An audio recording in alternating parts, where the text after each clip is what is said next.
MRI के बारे में। एमआरआई हमारे न्यू लगी है, इस हॉस्पिटल में कभी भी नहीं थी। ठीक है, सीटी स्कैन था, एक्सरे, सारी मॉडलिटीज की। एमआरआई को अभी 1 साल हुआ है। 1 साल होने के बावजूद भी हमारे स्टाफ को कुछ नहीं पता है कि एमआरआई डिपार्टमेंट के अंदर कौन कौन सी चीजें लेकर जानी चाहिए, किस तरीके से पेशेंट शिफ्ट करना है, क्या चीज पेशेंट को प्रोवाइड करानी है, कुछ नहीं पता है अभी तक। इसलिए आज मैं एमआरआई सेफ्टी ट्रेनिंग के बारे में आपको बताऊंगी। ठीक है, इंट्रोडक्शन देंगे। ठीक है, इंपॉर्टेंस ऑफ एमआरआई सेफ्टी बताऊंगी। एमआरआई डिपार्टमेंट में जोन्स कौन कौन से, जैसे हर एक डिपार्टमेंट में कुछ एरियाज डिवाइडेड होते हैं, इसी तरीके से एमआरआई में भी 4 जोन्स होती है, उसके बारे में बताऊंगी।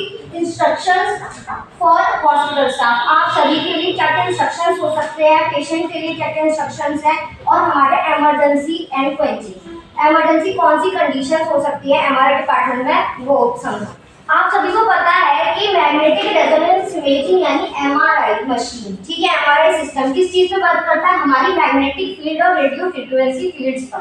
अब आपको सभी को पता है चुंबक क्या काम करती है, चुंबक क्या काम करती है, लोहा हो या कोई भी मेटेलिक चीज उसको चिपकाने का काम करती है, वही काम हमारी एमआरआई मशीन करती है। ठीक है, अगर हमारी एमआरआई मशीन के पास कोई मेटेलिक कंपाउंड जाता है तो वो उसको अट्रैक्ट करेगी। ठीक है, जैसे एक आम हमारी कोई भी चुंबक करती है। ठीक है, तो हमारे यहाँ कौन सी मशीन लग रही है, हमारे यहाँ लग रही है GE sigma HD 1.5 Tesla MRI system. ठीक है, एडवांसमेंट आ चुकी है, मालूम है मुझे कि 3 टेस्ला की मशीन आती है, हमारे यहाँ 1.5 टेस्ला की मशीन है, जो कि 5 गॉस तक के रेडिएशन, मतलब जो हमारा 5 गॉस जो एरिया होता है, गॉस का मतलब है पर स्क्वायर मीटर, अप्रोक्सीमेटली अगर यहाँ मशीन रखी है तो अगर कोई मेटालिक कंपाउंड यहाँ है तो मशीन उसे अट्रैक्ट करेगी ही करेगी। इवन आपका hair clip, hair pin, safety pin, watch, smartphone, सारी चीजें मशीन खींच लेगी। ठीक है, इंपॉर्टेंस ऑफ एमआरआई से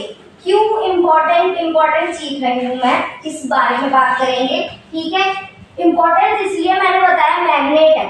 ठीक है, सपोज कोई हैवी मेटल, मैं यहाँ पेशेंट को अटेंड कर रही हूँ, इतने में ही कोई बंदा आता है ऑक्सीजन सिलेंडर लेकर एमआरआई रूम के अंदर। ऑक्सीजन सिलेंडर इस तरीके से आया कि वो मुझे टच करता हुआ पेशेंट को लग गया या मैं मशीन में चिपक गया, तो उससे क्या होगा, मुझे भी हार्म होगा, मशीन को हार्म होगा, इवन जो पेशेंट लेटा हुआ उसको भी हार्म होगा। तो इन सारे हार्म्स को रोकने के लिए हमें इन सारी बातों का ध्यान रखना बहुत जरूरी है। ठीक है,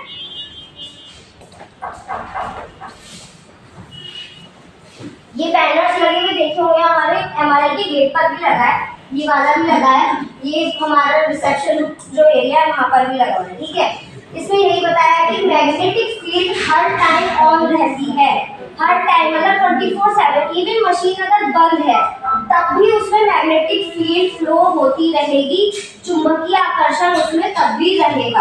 अगर आप उसके सामने कोई भी मेटेलिक चीज लेकर जाओगे वो चिपकाएगी ही चिपकाएगी। इसीलिए कार्डियक पेसमेकर वाला पेशेंट्स, कार्डियक पेसमेकर तो आपको पता ही है। ठीक है, वो एक हमारा मशीन की तरह काम करता है और मैग्नेटिक फील्ड में जाने के बाद कोई भी मशीनों को बंद हो जाएगी। इसीलिए कार्डियक पेशेंट्स के लिए जिनके कार्डियक पेसमेकर लगा है वो रेस्ट्रिक्ट है एमआरआई करवाने के लिए। तो आप सभी को ये ध्यान रखना है, अगर किसी भी पेशेंट के कार्डियक पेसमेकर लगा है तो उसका एमआरआई नहीं होगा।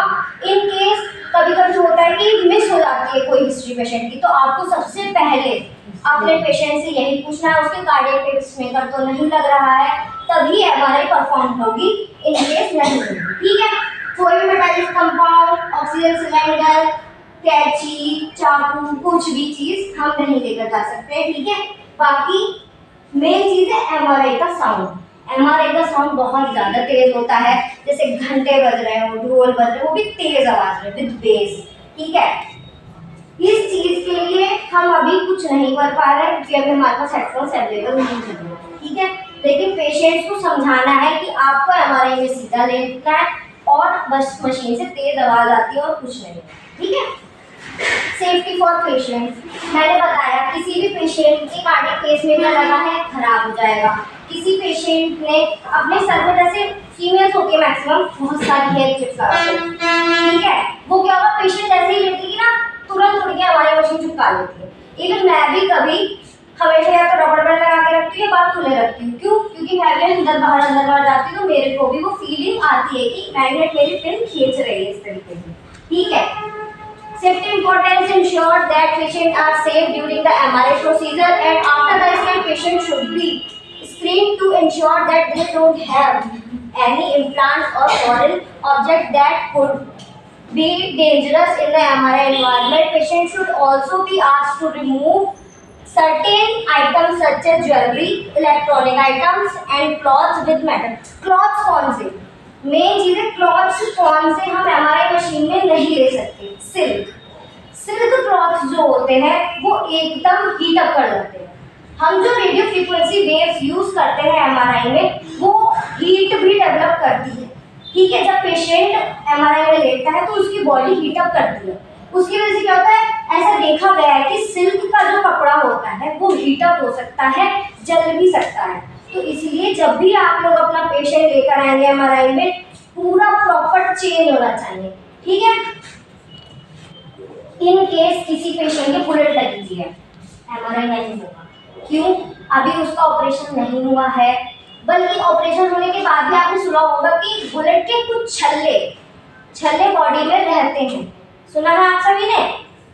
बॉडी में छल्ले रह जाते हैं जिसकी वजह से वो आर्टिफैक्ट भी दे सकते हैं और इन केस अगर अपर लेयर में, बॉडी के अपर लेयर में अगर वो छल्ले प्रेजेंट है तो एमआरआई मशीन से खींच भी सकता है। ठीक है, ऑक्सीजन सिलेंडर रेस्ट्रिक्टेड है। इन केस किसी पेशेंट की आंख में, जैसे कुछ लोग होते हैं फैक्ट्रीज में काम करते हैं, मेटल की फैक्ट्रीज होती है, कुछ काम होता है, उनकी आंख में कोई लोहे की चीज चली गई, अगर डॉक्टर ने लिख दिया एमआरआई ऑलरेडी करना है, आंख पर ही एमआरआई करना है, तो ब्रेन का एमआरआई करना नहीं होगा, क्योंकि ये जो मेटल का कंपोनेंट इसकी आंख में लगा हुआ है, ये सीधा एमआरआई मशीन अट्रैक्ट करेगी और खुद ही ऑपरेशन कर देगी मशीन। ठीक है, समझ रहे हैं आप? ऑपरेशन कर देगी तो डॉक्टर की ड्यूटी नहीं होगी, तो इसलिए हम नहीं करेंगे, वो डॉक्टर का वो डॉक्टर अलग से करेगा। ठीक है, स्मार्ट वॉचेस, मेन वॉचेस, ऐसी भी कोई घड़ी नहीं पहननी है। ठीक है, स्ट्रेचर, आप लोगों के स्ट्रेचर बहुत ज्यादा इंपॉर्टेंट है। आप लोगों के स्ट्रेचर्स जो है वो टोटल मेटल का बना, वो नहीं जा सकता है एमआरआई में, इसलिए एमआरआई कंफर्टेबल स्ट्रेचर्स अलग आते हैं जो नीचे अवेलेबल है हमारे जोन 3 में। ठीक है, जैसे ही आप जोन 3 का गेट खोलते हैं वहाँ पे एक स्ट्रेचर होता है, हमेशा उस स्ट्रेचर पे ही अपना स्ट्रेचर वाला पेशेंट शिफ्ट करना है। इन केस आपका पेशेंट उस पर है व्हील चेयर पर। ठीक है, अगर पेशेंट व्हील चेयर पर है तो वो तब थोड़ा बहुत तो चल ही पाएगा, तो 2 लोगों के सहारे से या एक बंदे के सहारे से हम उसको अंदर लेकर जाएंगे, स्ट्रेचर पे नहीं शिफ्ट कराएंगे, लेकिन ना व्हील चेयर अंदर जाएगी ना आपका स्ट्रेचर अंदर जाएगा। ठीक है, ये एक नया ग्लूकोमीटर लॉन्च हुआ है जिसका चिप हम हाथ पर या थाई पर या फिर पैर पर भी कहीं पर भी एक चिप की तरह इम्प्लांट होता है, जिससे आप कभी भी अपना डायबिटीज चेक कर सकते हैं। ये नया आया है अभी। ठीक है, अभी बहुत कम जगह पर है, दिल्ली में आ गया है, तो इन पेशेंट्स का भी एमआरआई नहीं होगा, तभी होगा जब वो ये चिप रिमूव करवा कर आएंगे। ठीक है, आईफोन में कोई भी फोन। ठीक है, मैंने मेंशन किया था सिल्क क्लॉथ, इवन कीमोपोर्ट में भी जो बीच में होता है एक मेटेलिक कंपाउंड होता है, उसका नाम नहीं पता, तो ये कीमोपोर्ट वाले पेशेंट्स का सपोज पेट पर यहाँ पर कीमोपोर्ट लगा होता है, लेकिन ब्रेन एमआरआई है। ठीक है, हम कर सकते हैं, आर्टिफैक्ट थोड़ा आ सकता है, लेकिन हम तब भी रेस्ट्रिक्ट करते हैं। क्यों? क्योंकि कीमोपोर्ट भी खराब होने के चांसेस है। ठीक है, सेफ्टी पिन, हेयर क्लिप, हमारा कार्डियक पेसमेकर आ गया, ये है ऑक्सीजन मास्क, नॉर्मल है, आप कहोगे तो पूरा रबड़ का बना है, इसमें क्या दिक्कत? इसमें दिक्कत है ये मेटल क्लिप। आप लोगों ने देखा होगा जब आप लोग पेशेंट्स लेकर आते हो, मैं बोलती हूँ पहले ये मेटल क्लिप रिमूव कर दीजिए, करवाती हूँ इसीलिए क्योंकि ये मेरा पर्सनल एक्सपीरियंस है, ये बात मुझे किसी ने बताई नहीं थी। जब मैंने एमआरआई किया मैंने मेटल क्लिप रिमूव नहीं किया, मास्क यहाँ है, ब्रेन का एमआरआई चल रहा है, पूरा आर्टिफैक्ट आ गया, यहाँ का पूरा एरिया गायब, कुछ स्कैन ही नहीं आया, इसीलिए ये मेटल क्लिप हमेशा रिमूव करके ही पेशेंट को एमआरआई में लेकर आना। ठीक है, ईडी ट्यूब में भी कुछ है क्या रक्षिता? हाँ मैम, ऐसा एक पेशेंट मेरे पास आया था जो ये ईडी ट्यूब है, उस ईडी ट्यूब में स्प्रिंग पड़ा हुआ था। ठीक है, स्प्रिंग वाले ईडी ट्यूब पेशेंट को चेंज ईडी ट्यूब कराने के बाद एमआरआई में लाएंगे, और ये जो है ये इसमें भी छोटा सा स्प्रिंग होगा, अगर आप लोग नोटिस करोगे तो इसको तो मैं टेप से साइड में चिपका देती हूँ, ठीक है। लेकिन जो ईटी ट्यूब स्प्रिंग वाले में उसका मुझे फोटो मिला नहीं, ठीक है। वो स्प्रिंग वाले ईटी ट्यूब्स का भी पेशेंट का एमआरआई नहीं हुआ। डॉक्टर्स स्टेथोस्कोप नहीं जाएगा, कुछ नहीं जा सकता है इनमें से, वेंटिलेशन मशीन नहीं जा सकती। आप देखते हो ऑर्थो के पेशेंट में ये बोन फिक्सर्स लगे होते हैं जो बाहर ऐसे स्क्रू नहीं होगा, ठीक है। क्यों? क्योंकि हमारे एमआरआई मशीन उसका हाथ फेर सकती है, पैर फेर सकती है, तो इसलिए एमआरआई नहीं होगा। कुछ पेशेंट्स होते हैं वॉकर यूज करते हैं, उनको वॉकर भी नहीं जाएगा एमआरआई में क्योंकि पूरा मेटल का बना है, ठीक है। सिर्फ non magnetic substances like aluminium, aluminium metal से चिपकता नहीं है, सिर्फ उसका ही बना कोई धातु एमआरआई में जाएगा।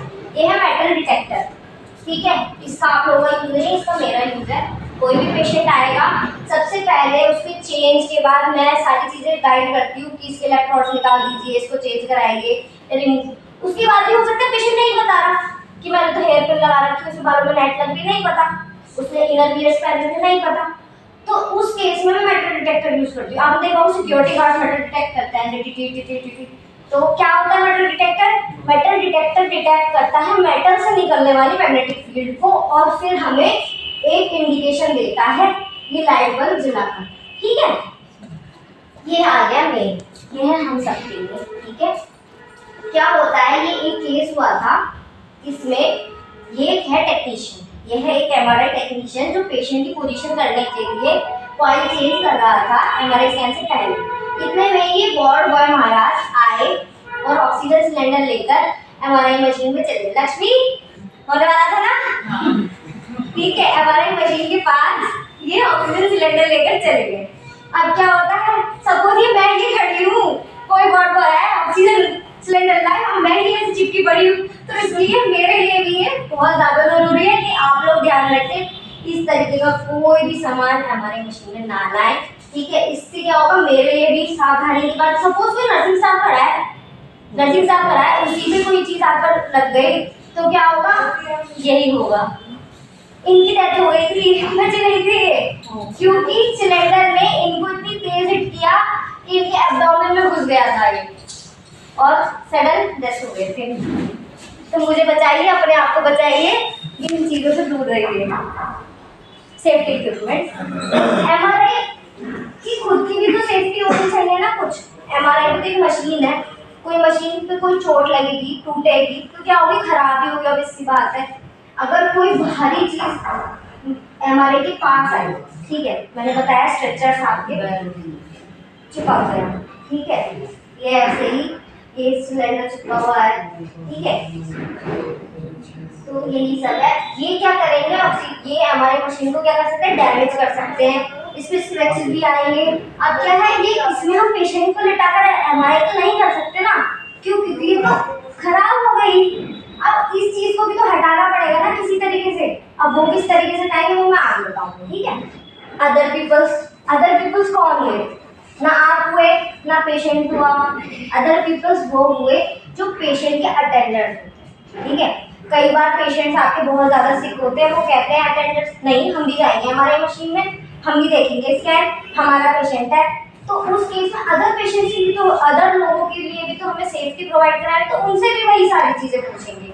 कोई कार्डियक पेसमेकर तो नहीं लगा है, फोन, चाबी, सिक्का, वॉलेट, सारी चीज़ें बाहर निकाल कर जाइए। बेल्ट, मेल्स की पैंट में बेल्ट होता है वो ज़रूर, और अब विंटर्स है, जैकेट्स, ये सारी चीज़ें हमें याद रखनी है, खुद की सेफ्टी के लिए, एमआरआई की सेफ्टी के लिए और हॉस्पिटल की सेफ्टी के लिए। अब वो देखेंगे कि अगर हमारी सारी चीज़ें करने के बाद भी पेशेंट ने हमसे झूठ बोला, मेटल डिटेक्टर खराब था, हमें पता ही नहीं चला मेटल लग रहा है, तो क्या होगा, इनके यहाँ पर सर में सपोज कोई फीमेल है, उसकी पिन लग रही है, तो मेरा जो स्कैन आएगा वो इस तरीके से मुझे यहाँ पर सिग्नल प्रोवाइड नहीं होगा और ये स्कैन खराब हो जाएगा। समझ रहे हो? यहाँ पर कुछ लगा हुआ है, स्कैन खराब हो जाएगा। ये केस है किसी पेशेंट का लिगामेंट टियर हुआ है या उसका नी का सर्जरी हुआ है, उसके स्क्रूज पड़े हुए हैं बहुत सारे, ठीक है, तब भी उसका एमआरआई कराएंगे। उसके बाद हमें एस्टिमेशन मिलेगी, कोई फायदा नहीं हुआ एमआरआई कराने। बट इन अब क्या है, अब जो हमारा इम्प्लांट्स आ रहे हैं वो टाइटेनियम के बने आ रहे हैं, जिनसे आर्टिफैक्ट्स नहीं आते, ये गोला गोला नहीं आता। उसमें क्या होगा, अगर यहाँ पर पेच लगाया ना तो वो पेच का ब्लैक शेडो दिखाई देगा। सपोज ये पेच लगा तो इस तरीके से दिखाई देगा जैसे अभी आपको मेरा हाथ दिखाई दे, ठीक है। इसके अलावा और कोई आर्टिफैक्ट नहीं देगा। जैसे सराउंडिंग में ब्लैक हो गया, वो सराउंडिंग में ब्लैक नहीं होता। क्यों? बिकॉज अब जो हमारे इम्प्लांट बन रहे हैं वो एमआरआई कंपेटेबल बन रहे हैं, ठीक है। जोन की बात करते हैं हम, ठीक है। मैंने बताया zone 1, zone 2, zone 3 and zone 4। Zone 1 आ गया हमारा reception area. Zone 2 patient area है, जिसमें हम पेशेंट को चेंज के लिए बताएंगे, ये बताएंगे भाई ये चीजें रिमूव कर दो, ठीक है। जोन 3 द कंसोल, जहाँ पर मैं बैठती हूँ, सबने देखा होगा जो जो हमारे लिए आता है पेशेंट का। तो जोन 3 है कंसोल एरिया, जहाँ पर हमारा सिस्टम रखा है। और जोन 4 है हमारा मशीन रूम, ठीक है, जहाँ पर एमआरआई मशीन प्लेस है। जोन 1 रिसेप्शन एरिया सबने देखा है, ठीक है। जोन 1 ही एकमात्र एमआरआई में ऐसा जोन है जहाँ पर जीरो मैग्नेटिक फील्ड है। सब समझ गए? जहाँ पर कोई भी चुंबक का काम नहीं हो रहा है, मशीन का कोई भी साउंड नहीं आता और कोई भी मैग्नेटिक फील्ड वहाँ पर प्रेजेंट नहीं है। हम वहाँ पर क्या काम करते हैं, कोई भी पेशेंट आता है सबसे पहले क्या करते हैं, बिल कलेक्ट करेंगे, ठीक है। जब उसको पूछना है कि हमें ऐसे ऐसे एमआरआई करानी, कोड लिख कर दे दीजिए, क्योंकि बिलिंग के लिए यहाँ पर क्या करते हैं, कोड्स लेते हैं उससे, ठीक है। बिलिंग के लिए क्या क्या प्रोसीजर है वो पूछने आते हैं। तो ये रिसेप्शन एरिया का जोन 1। जोन 2 में हमारा आता है, जैसे ही आप एमआरआई में एंटर करते हैं, इधर हमारा रिसेप्शन एरिया आ जाता है, इधर हमारा एक गेट है, ठीक है। ये हमारा चेंजिंग रूम, ये हमारा गेट। जब हम गेट को ओपन करते हैं तो ऐसा कुछ दिखाई देता है, ठीक है। ये हमारा चेंजिंग रूम है। ये पीली पट्टी दिख रही है, पीली और लाल। पीली पट्टी का मतलब ये होता है कि इसके आगे नहीं जाना है, ठीक है। कोई भी सामान लेके, कोई भी धातु लेके, और लाल पट्टी क्या करता है, नहीं जाना है। ये फील्ड वहां तक आ रही है। अब वो स्ट्रेचर वहां पर रखा हुआ है। आप जब अपने मरीज को दूसरे स्ट्रेचर पे लेकर आते हो तो वो वाला स्ट्रेचर कभी अंदर नहीं ले जाना। ये वाला स्ट्रेचर आप लेके और पेशेंट को शिफ्ट में आप लोग, ठीक है, फिर आप वो वाला अंदर ले जा सकते हो, ठीक है। जोन 2 जो हमारी बनी हुई है वो डिवाइडेड की है हमने। जोन 1 यानी रिसेप्शन, जोन 3 यानी कंट्रोल और जोन 4 यानी एमआरआई रूम के बीच में, ठीक है। इस जोन में जैसे मैम ने बताया हम क्या करेंगे, पेशेंट की शिफ्टिंग का काम करेंगे, पेशेंट को डिटेक्ट करने का काम करेंगे कि उसके पास कोई मेटालिक चीज तो नहीं है। इन केस उसको चेंज कराना है तो चेंजिंग रूम में उसे चेंज कराना है, ठीक है। ये आ गया जोन 3 कंसोल रूम। इस कंसोल रूम में मेनली हम क्या करते हैं, स्कैन करते हैं, पेशेंट की हिस्ट्री लेते हैं, कंसेंट फॉर्म फिल कराते हैं, ठीक है। अभी कंसेंट फॉर्म के बारे में बताऊंगी। जोन 4 हमारा आ गया एमआरआई रूम, ठीक है। जोन 4 में सबसे ज्यादा मैग्नेटिक फील्ड होती है, क्यों? क्योंकि इसी में ही हमारी एमआरआई मशीन रखी हुई है, ठीक है। सब समझ गए? एमआरआई मशीन रखने की वजह से ही इसमें सबसे ज्यादा मैग्नेटिक फील्ड है। कोई भी मेटालिक ऑब्जेक्ट इसके अंदर नहीं आएगा। इन केस कोई अगर सेफ्टी पिन भी अगर पेशेंट के पास है या कोई हेयर के पास में है, वो 30 to 40 किलोमीटर पर आवर की स्पीड से इस तरीके से खींचती भी जाती है, ठीक है। Remove all metal items like कोई एयर क्लिप, हेयर पिन और इलेक्ट्रॉन्स। सभी पेशेंट के मैक्सिमम इलेक्ट्रॉन्स लगे हुए ही होते हैं। अब हमारे 5 इलेक्ट्रोड हैं, 1-2 तभी स्टाफ छोड़ ही देता है। मैं वो निकाल दो, 2 निकाल दो, 4 निकाल, अरे ऊपर के तो ना ऊपर के निकाल देते, लेकिन नहीं, सारे रिमूव करने बहुत जरूरी हैं, ठीक है। एम्प्टी पॉकेट्स, पेशेंट को प्लीज कंप्लीट चेंज कराने के बाद ही एमआरआई में भेजिए, और एमआरआई में भेजने से पहले फीमेल्स को स्पेशली चेक कीजिए उन्होंने इनर वियर्स पहने हुए हैं या नहीं, ठीक है। मेरे को ही कई बार नहीं, हमेशा मेरे को चेक करना पड़ता है, पेशेंट ने पहने हुए ही होते हैं। इवन हम लोगों के आईसीयूज में भी अलाउ नहीं होता, तो भी पता नहीं क्यों पेशेंट्स वियर की हुई होती है उस चीज को। इस चीज के लिए आप सबको देखना होगा, स्पेशली नर्सिंग स्टाफ को ही, क्योंकि और जीवीएस को भी, जब आपको पता है कि ड्रेस किस तरीके से चेंज करानी है तो पूरी कंप्लीट चेंज कराया कीजिए। मैम ये बहुत बार हुआ, हमेशा होता है। हाँ, पूरा कंप्लीट चेंज होने का मतलब ही यही है कि पूरा हॉस्पिटल गाउन दीजिए पेशेंट को, अपर लोअर हमारे पास इतने सारे अवेलेबल रहते हैं, ठीक है। साइन ए स्क्रीनिंग फॉर्म, हमारे यहाँ उसको बोलते हैं इन्वेस्टिगेशन फॉर्म, ठीक है। इन्वेस्टिगेशन फॉर्म अभी इमेज के साथ समझाऊंगी। डीमेटल, डीमेटल का मतलब वही है कि सारी मेटेलिक चीजें पेशेंट और अटेंडर जो भी अंदर जा रहा है, even hospital staff, nursing staff हो, जीडी स्टाफ, अपना फोन, चाबी, सिक्का, wallet, credit card, debit card etcetera सारी चीजें उसे बाहर निकालनी ही पड़ेंगी, ठीक है, वरना उसी का नुकसान। Form the technologist that the patient is claustrophobic, अगर उसको घुटन होने की दिक्कत है, कितने पेशेंट्स होते हैं, इवन हम लोग भी होते हैं, हमें बंद रो में घुटन होती है, तो क्या है आपको भी पेशेंट से इंफॉर्मेशन लेनी है और मुझे भी देनी है कि कहीं पेशेंट क्लॉस्ट्रोफोबिक नहीं है। अगर पेशेंट क्लॉस्ट्रोफोबिया है उसको, तो वो 90% एमआरआई नहीं करवा पाएगा। क्लॉस्ट्रोफोबिया वाले पेशेंट्स एमआरआई नहीं करवा पाते। इवन एक केस ऐसा हुआ था, पेशेंट ऐसे रेंगती हुई बाहर आई थी, बोली मैंने तो बताया था मुझे घुटन होती है, इन्होंने आपको बताया नहीं। मैंने तो मैम मैंने आपसे पूछा नहीं, मैं नहीं लेट पाऊंगी, फिर बिलिंग चेंज करानी पड़ती 10 दिन, ठीक है। एड्स नहीं है पेशेंट को, एड्स वाले पेशेंट का भी आपको पता ही क्यों बताना होता है, इन्फेक्शन के चांसेस ज्यादा बढ़ जाते हैं, ठीक है। आप सभी के पास सारे आईसीयू है अवेलेबल है, एचडीयू आईसीयू जितने भी है सबके पास अवेलेबल एक वाला फॉर्म। कई बार ना पुराना फॉर्म आता है, ठीक है, ये नया वाला फॉर्म है, इसमें अभी ठीक से दिखाई नहीं दे रहा है किसी की वजह से। ये वाले फॉर्म्स आप सबके पास अवेलेबल है, नए वाले हमारे फॉर्म्स आप लोग इन्वेस्टिगेशन फॉर्म्स आपके पास अवेलेबल है। तो वही पेशेंट का नाम आ जाता है, एज, जेंडर, ठीक है। यहाँ पर आता है रेफरेंस डॉक्टर, कौन से डॉक्टर ने हमारे सजेस्ट किया है, रिक्वेस्ट डेट नंबर की कौन सी डेट में हमारी बिल कटा है, कौन सी डेट में एमआरआई करवा रहे हैं, ठीक है। और यहाँ पर हम बिल नंबर लिखते हैं, ठीक है।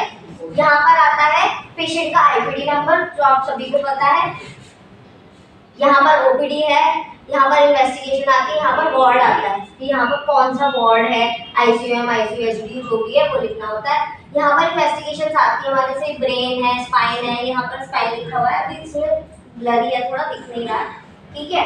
तो यहाँ पर है एक ऑप्शन विद और विदाउट, ठीक। अगर कॉन्ट्रास्ट का पेशेंट है तो विद वर्टिक होगा, अगर कॉन्ट्रास्ट का पेशेंट नहीं है तो विदाउट वर्टिक होता है। इसमें सीरम क्रिएटिनिन का ऑप्शन नहीं है, मैंने सर को भी बोला था, ठीक है। हमेशा कंट्रास्ट वाले पेशेंट का सीरम क्रिएटिनिन लेवल 1.4 तक ही होना चाहिए। इन केस ज्यादा होता है तो फिर हम उनको डॉक्टर से सलाह लेंगे, तभी एमआरआई करेंगे, ठीक है। अब यहाँ पर ये लिखा है कि पेशेंट को कोई कार्डियक पेसमेकर तो नहीं लगा है, कोई रॉड तो नहीं पड़ी है, कोई स्टंट तो नहीं पड़ा है, ये सारी चीजें सिलेक्ट, कोई डेंचर तो नहीं लगे हुए, कोई मेटालिक चीज लेकर कोई पेशेंट एमआरआई के अंदर तो नहीं जा रहा है, ठीक है। ये सारे ये इंग्लिश में हो गया, ये सारी चीज इसमें हिंदी में होगी। जैसे पेशेंट हिस्ट्री नहीं है क्योंकि ये इसके बस पीछे का है, ठीक है। अच्छा, आप लोगों के स्टाफ इंचार्जेस लेके जाने के लिए बोलते हैं ना, तो आप भी मुझसे कंसर्न हो गए तो लेके जाओ, मैं 2 बार चेक नहीं कर लूँगा। मेनली सिक्के सिक्के सिक्के तो मैं कह नहीं भूली, सिक्के सबकी जेब में पड़े हुए मिलते हैं, उड़ उड़कर हमारे से चिपक जाते हैं। अब किसी को मिलेगा मैं रखूंगी, मैं किसी को वापस नहीं देने वाली, ठीक है। और इलेक्ट्रोड, प्लीज इलेक्ट्रोड हमेशा निकाल दीजिए, ठीक है। देखिए ये हमारा पेशेंट स्ट्रेचर, ठीक है, ये हमारा एल्यूमिनियम का वाला स्ट्रेचर है, ठीक है। हमेशा पेशेंट को इस वाले स्ट्रेचर पे शिफ्ट करना है, थोड़ा हल्का है, ठीक है, थोड़ा कंट्रोल करने में दिक्कत होती है इसको, लेकिन इसी स्ट्रेचर को लेकर हम हमारे यूनिट में जा सकते हैं। इन केस वही हजार्ड होगा जो अभी पीछे दिखाई दिया, टेक्नीशियन और नर्सिंग स्टाफ हमारे से चिपका लगेगा। ये आगे हमारे वही पेशेंट के इंस्ट्रक्शंस की remove all the metallic compound, ठीक है, change to account, fill out कोई स्क्रीनिंग फॉर्म, हमारा इन्वेस्टिगेशन फॉर्म फिल करना है, ठीक है। ये सारी वही चीजें रिपीट डाल दी मैंने। इमरजेंसी मेन आती है ये, ठीक है। इमरजेंसी सिचुएशंस में हमारा भी रोल है और आप सबका भी रोल है। इन केस आईपीडी पेशेंट है, कोई कार्डियक अरेस्ट आया, तो सबसे पहले हम लोग क्या करेंगे, आप लोगों को तो हैंडल करना आता है, ठीक है, हमारी ट्रेनिंग अभी तक नहीं हुई, तो मैं क्या करती हूँ, सबसे पहले हमें इमरजेंसी नंबर हमारा 1721 पर कॉल करेंगे, तुरंत इमरजेंसी स्टाफ को बुलाएंगे, कार्डियक अरेस्ट की और कोड ब्लू अनाउंस कर देंगे, ठीक है। उससे पहले सबसे पहले पेशेंट को हम शिफ्ट करना, ऐसा नहीं अरेस्ट आ गया अच्छा भागो भागो, नहीं, हमें सबसे पहले थोड़ा काम रहना है, पेशेंट को स्ट्रेचर से बाहर शिफ्ट करना है, जोन 2 जोन 3 के बीच में कहीं पर भी, लेकिन जोन 4 में हम ये सारा प्रोसीजर नहीं कर सकते, ठीक है। जोन 4 से पेशेंट को आउट करने के बाद ही हम उसे CPR देंगे, ठीक है, या जो भी हमें मेडिकेशन देनी है वो सारी जोन 4 से बाहर निकलने के बाद ही देंगे। अब समझते हैं हम क्वेंचिंग।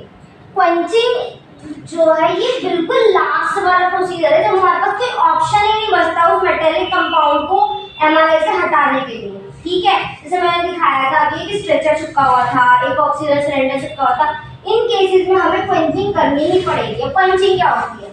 हमारी जो MRI मशीन है उसमें सबसे महंगी चीज भी यही है, हीलियम गैस। अब हीलियम गैस कितनी आती है?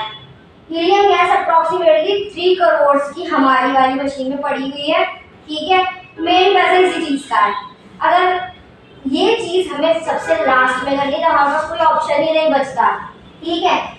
कोई भारी ऑब्जेक्ट हमारी मशीन से चिपक गया है, अब उसको हटा नहीं पा रहे हैं, पेशेंट को, हमारी जान को, सबकी जान को खतरा हो गया, ऐसी कोई क्रिटिकल सिचुएशन हुई है, तब हम क्या करेंगे? ये हमारा क्वेंचिंग बटन है, ठीक है। ये क्वेंचिंग बटन है, ये जस्ट MRI मशीन के यहाँ ऊपर की तरफ लगा हुआ है। इसको ओपन करना है, पहले ये बटन दबाना है, ये बटन दबाना है, उसके बाद ये वाला बटन। उस बटन को दबाने के बाद क्या होगा? ये सारी हीलियम गैस ऊपर पहुंचेगी, ठीक है। अब ये क्या आपने सोचा बस गैस निकल गई, क्या हुआ? गैस दोबारा पड़ जाएगी? नहीं।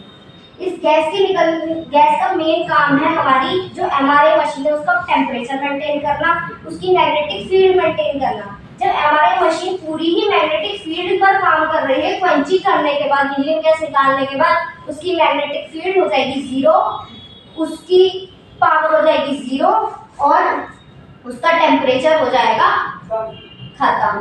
तो उसके बाद क्या होगा? 3 करोड़ का नुकसान, ठीक। अब हीलियम गैस का मेन काम क्या होता है? हीलियम गैस क्या करती है? हमारे एनवायरनमेंट में प्रेजेंट सारी जितनी भी गैसेस होती है उनको खाने का काम शुरू कर देती है। अगर हम क्वेंचिंग कर रहे हैं तो क्वेंचिंग करने के तुरंत बाद हमारा सबसे पहले काम क्या होगा? पेशेंट को आउट करना, खुद MRI रूम से आउट होना, डोर को कस के लॉक करना। क्यों? क्योंकि वो एनवायरनमेंट में प्रेजेंट सारी ऑक्सीजन खा जाएगी और हम अगर MRI रूम के अंदर प्रेजेंट है हमारा दम रुक जाएगा, हम मर जाएंगे।